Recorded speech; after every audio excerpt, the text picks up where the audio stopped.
லக்ஷ்மி அவர்கள் எழுதிய சூரியகாந்தத்தின் தொடர் பார்ட் 1 முதல் பார்ட் 5 வரை டிஸ்கிரிப்ஷனில் உள்ளது. படிக்காதவர்கள் படித்துக் கொள்ளலாம். உள்ளத்திற்கு தாங்கோனா கசப்போ வேதனையோ ஏற்பட்டுவிடும் பொழுது அதை உண்டாக்கிய மனிதர்களை விட்டு வேறு எங்கேனும் பெயர் தெரியாத ஒரு புது ஆத்திர எண்ணம் அநேகருக்கு ஏற்படுவது இயல்பு. அத்தகைய ஒரு எண்ணத்தின் தூண்டுதலினால் காந்திமதி ஆற்று நீரிலே நிர்பயமாக துணிச்சலுடன் வெயிலை பொருட்படுத்தாது தன்னந்தனியாக இடுப்பிலே ஒரு சுமையுடன் நடந்தாள். மனதை புண்படுத்தும்படி பேசிய அண்ணன், அபாண்டமான பழியை சுமத்திய அண்ணி, இவர்களை விட்டு போய்விட வேண்டும். எக்காரணம் கொண்டும் இவர்கள் முகத்திலே மீண்டும் விழிக்கவே கூடாது. வம்பர்களின் தூஷணையும் பொய் வதந்தியும் நிரம்பிய சூரியகாந்தத்தின் மண்ணை உதறிவிட்டு கண்காணாத ஒரு புது இடத்திலே ஒரு புது வாழ்க்கையை காண வேண்டும் என்று விவரிக்க இயலாத ஒரு உள்ள துடிப்பிலே தூண்டப்பட்டவளாக வேகமாக ஆற்றை கடந்து மறுகரையை அடைந்தாள். தமயந்தியை கீழே இறக்கிவிட்டு மரம் ஒன்றின் நிழலில் களைப்பு மிக்கவளாக உட்கார்ந்து கொண்டாள். வீட்டை விட்டு புறப்பட்டதிலிருந்து அதுவரை அவள் உணர்ச்சி வேகத்தில் எங்கே செல்கிறோம் என்றே யோசிக்கவில்லை. ஆற்றில் இருந்த நீரின் தன்மையை சுமந்து கொண்டு மெல்ல வீசிய இளங்காற்றிலே அவளது மூளையின் கொதிப்பு சிறிது அடங்கியது. காந்திமதி யோசிக்கலுற்றாள். ஆமாம், அவள் இப்பொழுது எங்கே போய் கொண்டிருக்கிறாள்? இந்த கேள்விக்கு பதில் அளிப்பது போல் அவளது நினைவு சிறிது பொழுதிற்கு முன்பு முதலியார் தன்னிடம் அளித்த கடிதத்தை தொடர்ந்தது. புடவை தலைப்பிலே பத்திரமாக சுற்றி சொருகி கொண்டிருந்த அந்த கடிதத்தை நிதானமாக தேடி எடுத்து மரநிழலில் காலை நீட்டிக்கொண்டு சாவதானமாக படிக்க ஆரம்பித்தாள்.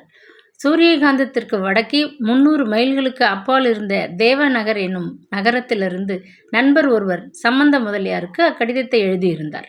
தேவநகரில் ஏழை பெண்களுக்கென்று அருணோதயம் என்ற பெயர் கொண்ட அனாதை ஆசிரமம் இருப்பதாகவும் கடந்த பல வருஷங்களாக திருமதி அசலாம்பிகை என்னும் ஸ்திரீ அதை மிக்க திறமையுடன் நடத்துவதாகவும் முதலியார் சிரத்தை கொண்டிருக்கும் அந்த ஏழை சிறுமியை அந்த ஆசிரமத்திலே சுலபமாக படிக்க சேர்த்துவிட முடியும் என்றும் அதற்கென்று தனியே பொருட்செலவு அதிகம் தேவையில்லை என்றும் கண்டிருந்தது. கடிதத்தை படித்து முடித்ததும் காந்திமதி தான் போகும் இடத்தை பற்றி தீர்மானித்து விட்டாள். அன்றைய இரவு வண்டியிலே அவளும் தமயந்தியும் புறப்பட்டு தேவநகர் சென்று விட வேண்டியது. அங்கே சென்ற பிறகு அருணோதயம் என்ற அந்த அனாதை குழந்தைகளின் ஆசிரமத்தை தேடி கண்டுபிடிப்பது சிரமமான காரியமல்ல. ஆசிரமத்தை கண்டுபிடித்தவுடனே ஆசிரம தலைவியிடம் நேரிலே கஷ்டங்களை எடுத்து கூறி தமயந்திக்கு கல்வி கற்பித்து ஆளாக்கும் பொறுப்பை அந்த அம்மாள் வசம் ஒப்படைத்துவிட்டால் காந்திமதியின் ஒரு பெரும் கடமை பூர்த்தியாகிவிடும். அதற்கு பின் இந்த பரந்த உலகிலே அவள் தன்னை காத்துக்கொள்ள ஏதேனும் ஒரு வழி பிறக்காமலா போய்விடும். அப்படியே காந்திமதிக்கு வாழ்வதற்கு ஒரு வகை வழி இல்லாது போய்விட்டால் கேவலமான துன்பம் நிறைந்த அந்த அற்ப ஆயுளை ஒரேடியாக முடித்துக்கொள்ள எவ்வளவோ வழிகள் இருக்கின்றன. இப்படியாக அவள் சிந்தனை தொடர்ந்தாற்போல் ஓடியது. சிந்தனையின் நடுவே அவளுக்கு திடீரென்று ஒரு கவலையும் ஏற்பட்டது. தேவநகர் புறப்பட்டு போவதெல்லாம் சரி, முதலில் அங்கே செல்வதற்கு ரயில் கட்டணத்திற்கு பணம்? கையில் காலனா கூட பணம் இருக்கவில்லை. தன்னுடையது என்று இருந்த அந்த ஒரு ஆபரணத்தையும் விற்றாகிவிட்டது. ரயில் செலவிற்கு கொஞ்சம் பணம் மிகவும் அவசியமாயிற்றே. முதலில் அதற்கென்ன வழி? மீண்டும் ஆற்றை கடந்து ஊர் சென்று முதலியாரிடம் நடந்ததை கூறி வழி செலவிற்கு ஏதாவது பெற்றுக்கொண்டாள்? சே, என்ன தவறான யோசனை! அண்ணனுக்கு இதுவரை ஒரு பெரும் பாரமாக இருந்தது போதாதென்று நண்பர் என உலகிலே சொல்லிக்கொள்ள இருக்கும் அந்த ஒரு நல்ல மனிதருக்கு அவள் ஏன் பாரமாக இருக்க வேண்டும்? இதுவரை அவளால் அவருக்கு ஏற்பட்டிருக்கும் அபகீர்த்தி போதும். இன்னமும் அவர் உதவியை நாடி சென்று மேலும் அவருக்கு அவள் தீங்கு இழைப்பது பாவம். அமிர்தத்தின் கற்பனை கதை பல சிறகுகளுடன் சூரியகாந்தம் முழுவதும் பறந்தோடி இருக்கும். ஊரில் உள்ள வம்பர்கள் நாக்கிலே நரமின்றி அச்சமின்றி அவளது பெயரையும் அந்த உத்தம மனிதரின் பெயரையும் நாசப்படுத்தி விடுவார்கள். காந்திமதிக்கு இறக்கப்பட்டு உதவி செய்ய வந்த அந்த மனிதருக்கு சாகும் அளவும் வீண் அபவாதம் ஏற்பட்டிருக்கிறதே, அது ஒன்றே போதும். இனி எக்காரணத்தை கொண்டும் காந்திமதி அவரிடம் மேலும் உதவி எதிர்பார்ப்பது நியாயமே இல்லை. கூடவே கூடாதென்று பலவிதம் தனக்குள்ளே எண்ணி மனம் புழுங்கிய காந்திமதி மூளையை குழப்பிக்கொண்டு பலவாறு யோசித்தாள். தேவநகர் போய் சேர கை செலவிற்கு ஒரு 10 ரூபாயாவது வேணுமே. பணத்திற்கு வழி என்ன? இந்த பயங்கரமான பிரச்சனையிலே வெகு நேரம் தன்னை அலட்டி கொண்டு மேலே என்ன செய்வது என்று குழம்பிக் கொண்டிருந்த அவளது கண்களில் எதேச்சையாக தமயந்தியின் காதுகளில் அணிவிக்கப்பட்டிருந்த சிறு பொன் தோடுகள் தென்பட்டன. தாங்க முடியாத மகிழ்ச்சியில் கவலையை உதறிவிட்டு உற்சாகத்துடன் எழுந்தாள். கையில் வெண்ணெயை வைத்துக்கொண்டு நெய்யிக்கு அலைகிறேனே, முட்டாள் நான் என தனக்குள்ளேயே முணுமுணுத்து கொண்டவள் உவகையுடன் தமயந்தியை எடுத்து இடுப்பில் வைத்துக்கொண்டு அந்த ஊரை நோக்கி வேகமாக நடந்தாள். தமயந்திக்கு கல்வி அளிப்பது அவ்வளவு எளிதான காரியமல்ல என அவளை எச்சரிப்பது போல் காந்திமதியின் ஒவ்வொரு முயற்சியிலும் ஒரு முட்டுக்கட்டை குறுக்கே வந்து விழுந்து கொண்டே இருந்தது. அந்த ஊரின் கடைத்தெரு முழுவதும் அன்றைய பகல் வெயில் தன் தலைமீது அடிக்க தமயந்தியை சுமந்து கொண்டு தேகம் முழுவதும் வியர்வை வழிந்தோட, பசியினால் கால்கள் தள்ளாட காசு கடையை தேடிக்கொண்டு அலைந்தாள். அந்த ஊர் கடைத்தெருவில் இருந்த 2-3 பழைய நகை வாங்கும் கடைக்காரர்கள் அவள் அணிந்த அந்த சிறு ஆபரணத்தை வாங்கி பார்த்துவிட்டு தங்களுக்கு அது தேவையில்லை என்று தலையசைத்து விட்டனர். கடைசியாக அஸ்தமிக்கும் சமயத்தில் அவள் கடைத்தெருவின் முடிவிலே இருந்த ஒரு பழைய நகைகள் வாங்கும் கடையை அடைந்தாள். ஆரம்பத்திலே அவளுக்கு இருந்த உற்சாகமெல்லாம் குறைந்து சோர்வும் துயரமும் தாளாது அவளுக்கு அழுகை வந்துவிடும் போல் இருந்தது. எல்லா கடைக்காரர்களிடமும் கூறிய ஒரே பல்லவியை அந்த கடை முதலாளியிடமும் கூறிவிட்டு அந்த நகையை அவர் கையில் அளித்துவிட்டு பதிலுக்காக பொறுமையுடன் திண்ணை மீது உட்கார்ந்து கொண்டாள். அவளது அவசரத்தை நன்றாக புரிந்து கொண்டதனால் இந்த பேரத்தில் தனக்கு முடிந்தவரை பெரும் லாபத்தை அடைய எண்ணியவர் போல் கடை முதலாளி மிகவும் நிதானமாக நகையை உரைக்கல்லின் மீது பல முறை தேய்த்து பார்த்துவிட்டு ஃபு என்று உதட்டை வளைத்தார். அவர் மேலே கோரும் முன் காந்திமதியின் நெஞ்சு பயத்தில் படபடவென்று அடித்து கொண்டது. இது ஒன்றுக்கும் உபயோகமில்லை என மற்றவர்களைப் போல் அவரும் கூறிவிட்டால் அவளும் தமயந்தியும் என்ன கதியாவது என்ற பயத்திலே அவளது நா வறண்டு போய்விட்டது. கக்கா பொண்ணு போல சுத்த மட்டமாக இருக்குதே, என்னமோ அவசரம்னு வந்திருக்கிற, 1/2 பவுனுக்கு 5 குண்டுமணி குறைவாக இருக்கு, உள்ள அரக்கு வேற இருக்குமோ என்னவோ, சரி 1 ரூபாய் கொடுக்கிறேன், சரிதானே என்றார் தாராளமாக. அதை கேட்ட காந்திமதிக்கு போன உயிர் மீண்டும் வந்தது போல் சிறிது மன ஆறுதல் ஏற்பட்டது. ஐயா, உங்கள் தர்மமாக இருக்கட்டும். அவசரமாக நான் வேதநகர் போக வேண்டியிருக்கிறது. ரயில் செலவுக்கு கூட இந்த பணம் காணாது. ஒரு 3 ரூபாய் கூட போட்டு சேர்த்து கொடுங்கள் என கெஞ்சி கேட்டாள். முன்பின் தெரியாத ஒரு மனிதனிடம் இவ்வாறு கெஞ்சி கேட்க நேர்ந்து விட்டதே என்ற நினைவில் அவமானத்தினால் அவள் முகம் சிவந்து போயிற்று. துக்கத்தினால் வார்த்தைகள் தடுமாறின. கண்களில் நீர் மறைத்தது. பெண்களின் கண்ணீரையும் கொஞ்சம் பேச்சுக்களையும் கண்டு அசைந்து கொடுக்கும் ஆசாமி அல்ல அந்த கடைக்காரர். ஏதோ நான் கொடுத்த புண்ணியம், அதற்கு மேலே 1/2 தம்படி கூட இந்த நகை பெறாது. இஷ்டம் இருந்தால் கொடு, இல்லாவிட்டால் மகாராஜா எடுத்துக்கொண்டு போய் வா என நிர்தாட்சியமாக பேசினார். கடன் வாங்கியும் பட்டினி என தன்னிடமிருந்து ஒரு நகையை விற்றும் அந்த பணம் தன் சமயத்திற்கு உதவாது அமிர்தம் வசம் சிக்கிவிட்டதை எண்ணி காந்திமதியின் உள்ளம் வேதனையினால் குமுறியது. பிச்சை கேட்பது போல் அல்லவா கடைக்காரனின் பொருளை கொடுத்து பார்க்க வேண்டியிருக்கிறது என்று எண்ணி துயரத்துடன் தலையை குனிந்து கொண்டாள். கால் மேல் காலை போட்டுக்கொண்டு திண்டின் மீது உல்லாசமாக சாய்ந்து கிடக்கும் அந்த கடை முதலாளி பசியுடன் எச்சில் இலைக்கு துடித்து கொண்டு வாளை ஆட்டியபடி காத்து நிற்கும் ஒரு தெருநாயை பார்ப்பது போல் அவளை அலட்சியமாக ஏறிட்டு பார்த்துவிட்டு மூக்கு கண்ணாடியை சரிபடுத்தி கொண்டு பத்திரிகை ஒன்றை படிக்க ஆரம்பித்தார்.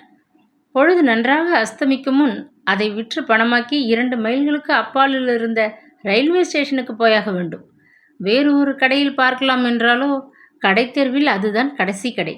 மேலும் பேரம் பேசிக்கொண்டு அலைந்து கொண்டிருக்க பொழுதும் இல்லை என்று துடித்த காந்திமதி, ஐயா, இன்னும் ஒரு 3 ரூபாய் சேர்த்து கொடுத்தால் நலமாக இருக்கும். இந்த பணம் ரயில் செலவிற்கு கூட பத்தாது என்றால் மீண்டும் கெஞ்சும் குரலில். பத்திரிகையை தொப்பென்று கீழே விசிறி போட்ட கடைக்காரர் மூக்கு கண்ணாடி வழியே அவளை விரைத்து கோபத்துடன் பார்த்தார். என்னம்மா நீ ஒன்று பெரும் ரோதனையாக இருக்கிற, போனா போகுதுன்னு பார்த்தா பெரிய துணதுணப்பாக இருக்கிறியே, உனக்கு 1000 செலவுகள் இருக்கும், அதுக்கு நான் ஜவாப்தாரியா என்று கடுமையாக பேசினார். காந்திமதிக்கு அவமானத்தினால் அழுகை பொத்துக்கொண்டு வந்துவிடும் போல் இருந்தது. சரி ஐயா, கொடுங்கள் என்று குனிந்த தலையை நிமிராது தழதழுத்த குரலில் கேட்டாள். பெட்டியில் இருந்த பணத்தை எண்ணி எடுத்து தரை மீது வைத்த கடைக்காரரின் கண்களில் காந்திமதி கரத்திலே பிடித்திருந்த துணி மூட்டை எதேச்சேகப்பட்டது. காந்திமதியின் விரல்கள் குழப்பத்துடன் கசக்கி கொண்டிருந்த அந்த புடவையின் தலைப்பின் ஓரத்திலே மெல்லிய கோடுகள் போல் ஒட்டி கொண்டிருந்த வெள்ளி ஜரிகையை கண்ணுற்ற அவர், மேலே 2 ரூபாய் வேணுமானா கையில் வைத்திருக்கிற அந்த பழைய புடவைகளை விலைக்கு கொடுத்துடு, அல்லது அடகு வச்சுட்டு போ, அந்த உதவி வேணுமானால் செய்கிறேன் என்றார். திடீரென்று கொஞ்சம் இரக்கத்தை வரவழைத்து கொண்டு காந்திமதி பதில் பேசாது கையில் வைத்திருந்த புடவை மூட்டையை கடைக்காரர் அருகில் வீசி போட்டாள். தரை மீது அவர் எண்ணி வைத்த பணத்தை கையில் எடுத்துக்கொண்டாள்.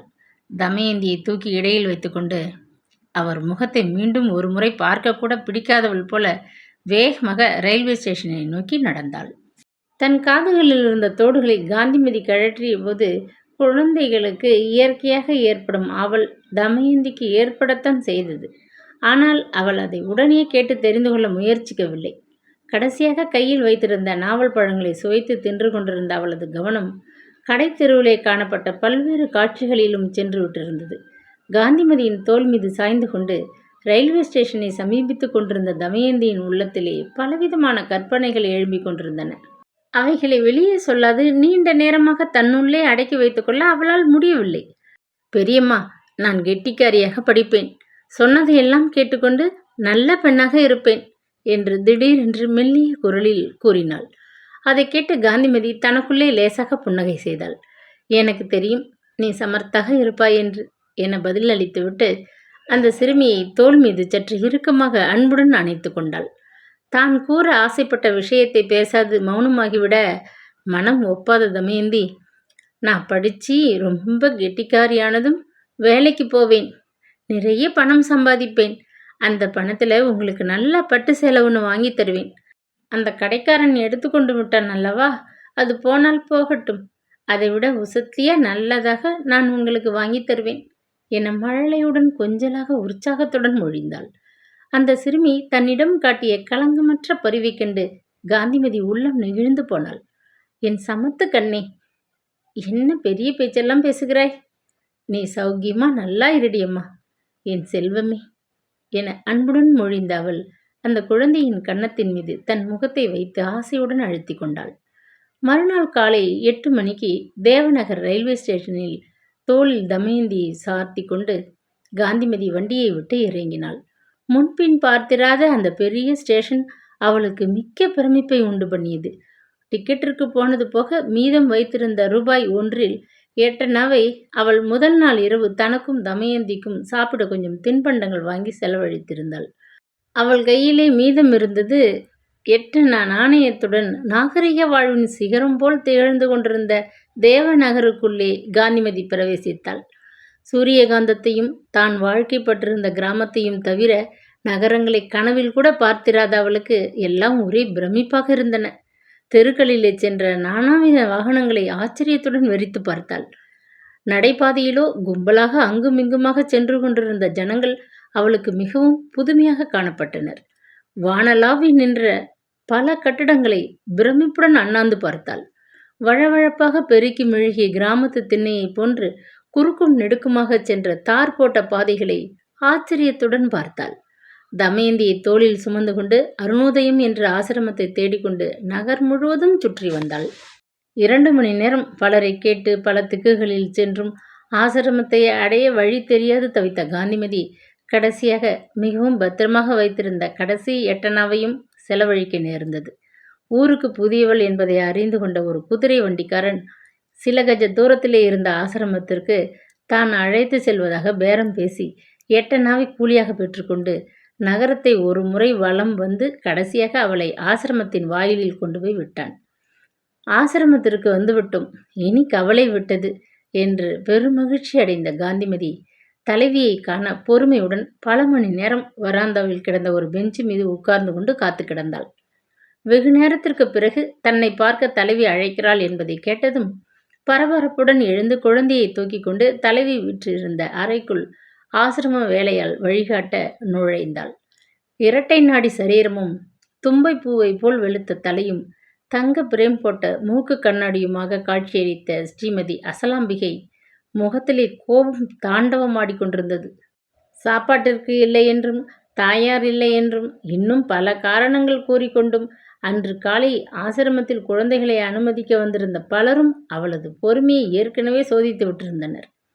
துயரம், துன்பம், தரித்திரம், கொடுமை என்பவை போன்ற வார்த்தைகளை அடிக்கடி கேட்டு அலுத்து போயிருந்ததனால் ஸ்ரீமதி அசலாம்பிகையின் உள்ளம் மரத்து போயிருந்தது. காந்திமதி மூச்சு விடாது தன்னை பற்றியும் தமயந்தியை பற்றியும் சோகம் பொங்க கூறிய நீண்ட கதையை மௌனமாக கேட்டுக்கொண்டிருந்த அவள் முடிவில் என்று பதிலுக்கு கனைத்துவிட்டு, அம்மா, உனக்கு இது சமயம் நான் உதவி செய்ய முடியாத நிலையில் இருக்கிறேன். ஏற்கனவே இங்கே வந்து தங்கியிருக்கும் குழந்தைகளை போஷித்து கவனிக்கவே தற்சமயம் கைவசம் இருக்கும் நிதி போதவில்லை. இன்னும் 2 வருஷத்துக்கு நான் யாரையும் அனுமதிக்கப் போவதில்லை என்றாள். பெரும் நம்பிக்கையுடன் வந்திருந்த காந்திமதிக்கு இதை கேட்டதும் தலை சுற்றியது. மேலே பேசிக்கொண்டிருக்க பிரியமற்றவள் போல மேஜை மீது குவிந்து கிடந்த காகிதங்களை பரபரப்பாக அள்ளி மேஜை அறைக்குள் திணித்துவிட்டு அசலாம்பிகை அம்மா விருக்கென எழுந்தாள். இன்னும் ஏனம்மா நின்று கொண்டிருக்கிறாய்? அதுதான் பதில் சொல்லிவிட்டேனே என்று கூறுவது போல் காந்திமதியை மூக்கு கண்ணாடி வழியே ஒரு முறை உறுத்து பார்த்துவிட்டு, பையா, டிரைவரை வண்டி கொண்டு வரச் சொல், மீட்டிங் கூடும் நேரம் ஆயிற்று, சீக்கிரம் என்று உத்தரவிட்டாள். காந்திமதி எதுவும் மேலே பேசும் முன் புயல் காற்றைப் போல் வேகமாக ஆடைகள் சப்திக்க நடந்து சென்று வராந்தாவின் மறுகோடியை அடைந்து விட்டாள் அந்த அம்மாள். அம்மா என்று தீனமாக எழுந்த காந்திமதியின் குரல் நெஞ்சிற்குள்ளேயே அடங்கிவிட்டது. இவ்வளவு எடுத்து கூறி கெஞ்சி கேட்ட பிறகும் மனம் இலகாது நிர்தாட்சியமாக பதிலளித்து விட்ட அந்த பெண்மணியின் பின்னால் ஓடி மீண்டும் கெஞ்சி கேட்டுக்கொள்ள அவளுக்கு மிகவும் வெட்கமாக இருந்தது. ஆகவே அவள் மௌனமாக தமயந்தியை சுமந்து கொண்டு அறையை விட்டு வெளியே வந்தாள். வராந்தா ஓரத்தில் நின்று கொண்டிருந்த வேலைக்காரன் உடனே ஓடி வந்து அறை கதவுகளை சாத்தி தாளிட்டு பூட்டிவிட்டு அப்பால் சென்று விட்டான். வராந்தாவிலிருந்து தள்ளாடியபடி கீழே இறங்கி தோட்டத்திற்குள் வந்த காந்திமதி சுற்றுமுற்றும் பார்த்தாள். சற்று தொலைவில் ஆசிரமத்தில் இருந்த குழந்தைகளில் சிலர் மரத்திலிருந்து தொங்கிக் கொண்டிருந்த சிறு ஊஞ்சல் ஒன்றில் ஆடிக்கொண்டு கூக்குரலிட்டு மகிழ்ச்சியுடன் விளையாடி கொண்டிருந்த காட்சி கண்களுக்கு தென்பட்டது. அனாதை குழந்தைகள் எனினும் அவர்களது மகிழ்ச்சிக்கு சிறிதும் குறைவில்லை என்பது போல காற்றிலே மிதந்து வந்த அவர்களது சிரிப்பின் ஒளி மிகவும் குதூகலமாக தொனித்தது. சிட்டுக்குருவிகள் போல் ஓடி ஆடி விளையாட அவர்களுக்கு கையும் காலும் உரமாக இருந்தன. அந்த பாக்கியம் கூட தமயந்திக்கு இருக்கவில்லையே. அனாதை என்பதுடன் நொண்டி பெண்ணாக தத்தி தத்தி நடந்து கொண்டு வாழ்நாட்களை கழிக்க வேண்டிய மிகவும் துர்பாக்கியசாலி. எவ்வளவோ மனமுருகி அவளை பற்றி எடுத்து கூறியும் தலைவி அசைந்து கொடுக்காது கடுமையாக இடமில்லை என்று மறுத்துவிட்டது காந்திமதிக்கு தாங்க முடியாத பெரும் அதிர்ச்சியாக இருந்தது. தோட்டத்திற்குள் மெல்ல நடந்து வந்த அவள் அங்கே கிடந்த சிமெண்ட் மேடை அருகில் வந்ததும் தமயந்தியை இறக்கி அதில் உட்கார வைத்துவிட்டு பித்தம் பிடித்தவள் போல் செயலற்று நின்றாள். பழக்கமற்ற நகரம், தெரிந்தவர்கள் என்று போய் அண்டிக்கொள்ள யாரும் அற்ற ஒரு புதிய ஊர், செலவிற்கு கையில் காலனா நாணயம் கூட இல்லாத ஒரு பயங்கர நிலை. எந்த ஒரு நம்பிக்கையை ஆதாரமாக கொண்டு எல்லாவித கஷ்டங்களுக்கும் துணிந்து புறப்பட்டு வந்தாலோ அந்த ஒரு நம்பிக்கையும் சற்று முன் தலைவி அளித்த பதிலில் தவிடுபொடியாகிவிட்டது. இனி அவள் என்ன செய்வாள்? எங்கே போவாள்? யாரிடம் உதவி பெறுவாள்? தன் நிலைமையை எண்ணி பார்த்த காந்திமதியின் நெஞ்சு துக்கத்தின் சுமை தாளாது வெடித்துவிடும் போல குமுறியது. கண்களை நீர் மறைத்து கொண்டது. துயரத்தினால் துடித்த தன் உதடுகளை பற்களால் கடித்து கொண்டு முன்னே தெரிந்த நீல வானத்தை வெறித்து பார்த்து கொண்டு நின்றாள். முந்தைய நாள் போதிய ஆகாரம் இல்லாததனால் தமயந்திக்கு அன்று காலை பசியை வெகு நேரம் அடக்கி கொண்டிருக்க முடியவில்லை. மூக்கு கண்ணாடி வழியே முறைத்து பார்த்த அந்த அம்மாள் எதிரே பேச பயந்து கொண்டு அவள் அதுவரையில் வாளாயிருந்தாள். தோட்டத்து சிமெண்ட் திண்ணை மீது உட்கார்ந்திருந்தபடி தன்னை சுற்றிலும் வேடிக்கை பார்த்து கொண்டிருந்த அவளது கவனம் சற்று தூரத்தில் தெரிந்த ஓட்டு கட்டடம் ஒன்றின் பக்கம் சென்றது. அவளை ஒத்த பல சிறு குழந்தைகள் எங்கிருந்தோ சந்தோஷத்துடன் ஆராவரித்து கொண்டு கும்பலாக ஓடி வந்து வராந்தா அருகில் கூட்டமாக சேர்ந்து கொண்டனர். அறையிலிருந்து வெளியே ஒரு பெரும் பாத்திரத்தை தூக்கி கொண்டு வந்த ஒரு பெண்மணி, கூச்சல் போடாதீர்கள், ஒருவர் பின் ஒருவராக வரவேணும் என்று அதட்டிவிட்டு பாத்திரத்தில் இருந்த பாலை சிறு கிண்ணங்களில் வார்த்து அந்தந்த குழந்தைகள் ஒவ்வொருவருக்கும் அளித்த வண்ணம் இருந்தாள். கன்னங்களின் மீது வழிய விட்டு கொண்டு அவசரமாக அதை அவர்கள் அருந்துவதைக் கண்ட தமயந்தியின் நாவில் நீர் சுரந்தது. பசி வயிற்றை கிண்டியது. காந்திமதியின் புடவை தலைப்பை மெல்ல பிடித்து இழுத்து, பெரியம்மா, அங்கே பாருங்க, அதுபோல எனக்கும் இங்கே சாப்பிட பால் கொடுப்பாங்களா என்று கேட்டாள். பாலா? இன்னும் கொஞ்ச நாள் இங்கே நின்று கொண்டிருந்தால் கழுத்தை பிடித்து தள்ளினாலும் தள்ளிவிடுவார்கள் என்று துக்கத்துடன் பதிலளித்த காந்திமதி கண்களில் பெருகிய நீரை துடைத்து கொண்டாள். ஏன் தரமாட்டாங்க? அந்த குழந்தைகளுக்கெல்லாம் கொடுக்குறாங்களே, அவங்களைப் போல் நான் நல்ல பிள்ளை இல்லையா? பெரியம்மா, எனக்கு ரொம்ப பசிக்குதே என்று ஏக்கத்துடன் வினவினாள் தமயந்தி.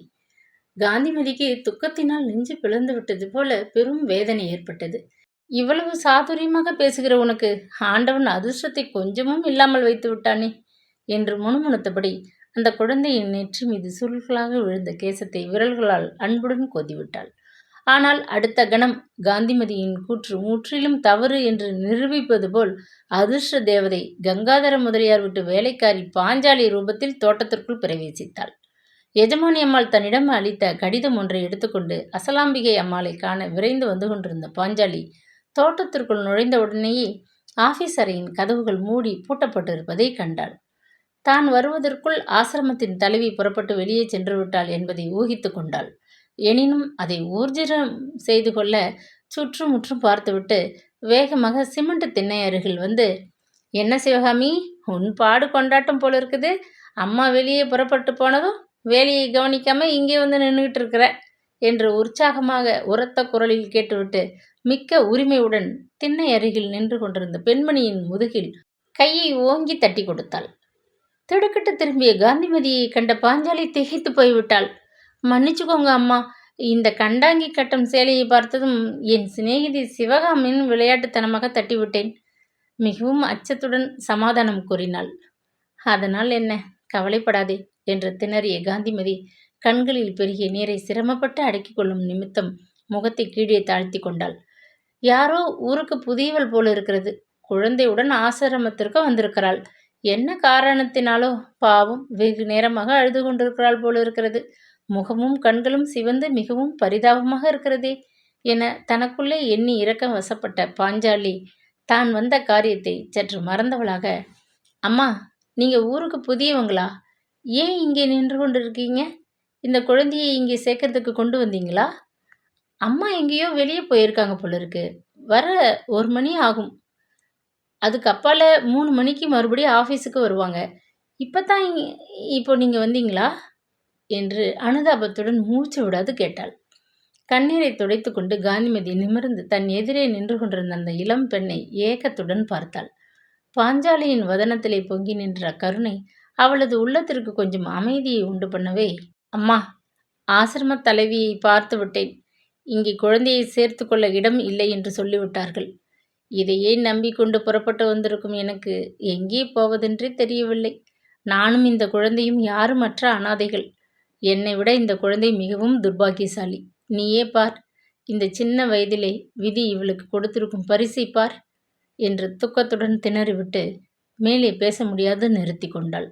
அழுக்கடைந்த சேலையும் வாராத அலங்கிய கூந்தலும் களைப்பு நிறைந்த முகமுமாக இருந்த போதிலும் காந்திமதியிடம் காணப்பட்ட அலாதியானதொரு சோபை மிகுந்த தோற்றம் பார்த்த அளவிலே பாஞ்சாலியின் மனதை சட்டென கவர்ந்து விட்டது. சிமெண்ட் திண்ணை மீது உட்கார்ந்திருந்த அழகிய சிறுமியையும் அவளது ஊனமான கால்களையும் வியப்புடன் சிறிது நேரம் வெறித்து பார்த்த அவள் பச்சாதாபத்துடன், ஐயோ பாவம், நடக்கிறதுக்கு முடியாத ஊனமான குழந்தைன்னு சொல்லி கூடவா அம்மா இடமில்லைன்னுட்டாங்களா என வினவினாள். காந்திமதிக்கு துக்கம் தொண்டையை பிடித்து கொள்ளவே, ஆமாம் என்பதற்கு அடையாளமாக தலையை ஆட்டினாள். அப்படியா என்று கேட்ட பாஞ்சாலிக்கு அசலாம்பிகை அம்மாள் மீது கோபம் பொங்கி கொண்டு வந்தது. இடமில்லையா? நேற்று கூட 2 குழந்தைகளை சேர்த்து கொண்டாங்களே என தனக்குள்ளே அதிசயப்பட்டு கொண்டு சிறிது நேரம் யோசித்தாள். பிறகு திடீரென்று காந்திமதி பக்கம் திரும்பி அன்புடன் அவள் தோள் மீது கரத்தை வைத்துக்கொண்டு, அம்மா, நீங்க என்னோட கூட இப்ப வாங்க. இந்த குழந்தையை இங்கே சேர்த்து விட ஒரு வழி பண்ணுகிறேன். எங்க எஜமானி அம்மா ஒரு சிபாரிசு கடுதாசி கொடுத்தா போதும். இந்த அசலாம்பிகை அம்மா வாயை மூடிக்கிட்டு உள்ளே சேர்த்துப்பாங்க. நேற்று கூட அப்படியே 2 குழந்தைகளை இங்கே சேர்த்தோம் நாங்கள். எங்கள் எஜமானி அம்மாளுக்கு இந்த ஆசிரமத்தில் ரொம்ப செல்வாக்கு உண்டு. அவங்க மாமனார் இதுக்கு நன்கொடையாக 20,000 ரூபாய் போன மாதம் கொடுத்திருக்கிறார். அதனால் எங்கள் எஜமானி அம்மா ஒரு வார்த்தை சொன்னால் போதும் என்று கூறினாள் சந்தோஷத்துடன். காந்திமதிக்கு ஏற்பட்ட திகைப்பிலும் ஆனந்தத்திலும் சற்றென்று பேச முடியவில்லை. இந்த உதவி செய்தால் உனக்கு ரொம்ப புண்ணியம் அம்மா. வயசில் என்னை விட மிகவும் சிறியவள் நீ.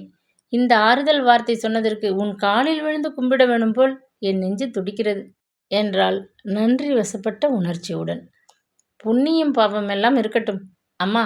உலகத்தில் ஒருத்தருக்கு ஒருத்தர் இந்த வாய் உபகாரம் கூட செய்யாட்டி அப்புறம் மனுஷங்கன்னு எதுக்கு தான் இருக்கிறதா?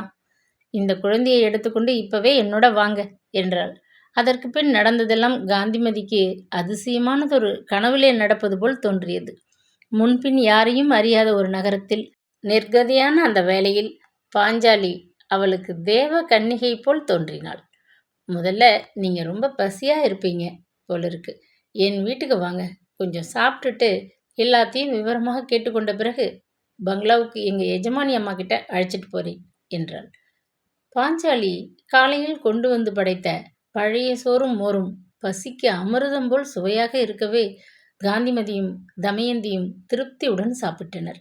குழந்தையின் முகத்தை கழுவி தலையை வாரி உடையை தட்டி சரிப்படுத்திவிட்டு தன் தோற்றத்தையும் சரிப்படுத்தி கொண்டு காந்திமதி பாஞ்சாலியை பின்தொடர்ந்தாள். அவளது வீட்டிலே தங்கியிருந்த அந்த கொஞ்ச பொழுதில் அவள் தன்னையும் தமயந்தியையும் பற்றிய சகல விவரத்தையும் விடாது முழுவதும் கூறி முடித்துவிடவே பாஞ்சாலி புறப்படும் முன் தன் எஜமானியிடம் என்னவெல்லாம் கூறி காரியத்தை சாதிக்க முடியும் என்பதை நன்றாக ஆராய்ந்து தீர்மானித்துக் கொள்ள சௌகரியமாக இருந்தது. கங்காதர முதலியாரின் ஒரே புத்திரன் தணிகாசலத்தின் மனைவி லீலாவதி. கலாசாலை படிப்பு படித்து முதலில் முதலியார் வீட்டு வட்டாரத்திலே பட்டதாரியான பெருமை படைத்த பெண்மணி. பிறந்த இடத்திலும் தந்தையின் ஒரே மகள் என்று செல்லமாக வளர்க்கப்பட்டவள். புகுந்த இடத்திலும் படித்த மருமகள் என்று கொண்டாடப்பட்டு வருகிறவள். செல்வத்தின் சுகத்திலே பிறந்தும் செல்வந்திற்கு வாழ்க்கைப்பட்டும் லீலாவதிக்கு சிறிய வயதிலிருந்தே பொதுநல சேவைகள் மீது அபாரமான பிரியம்.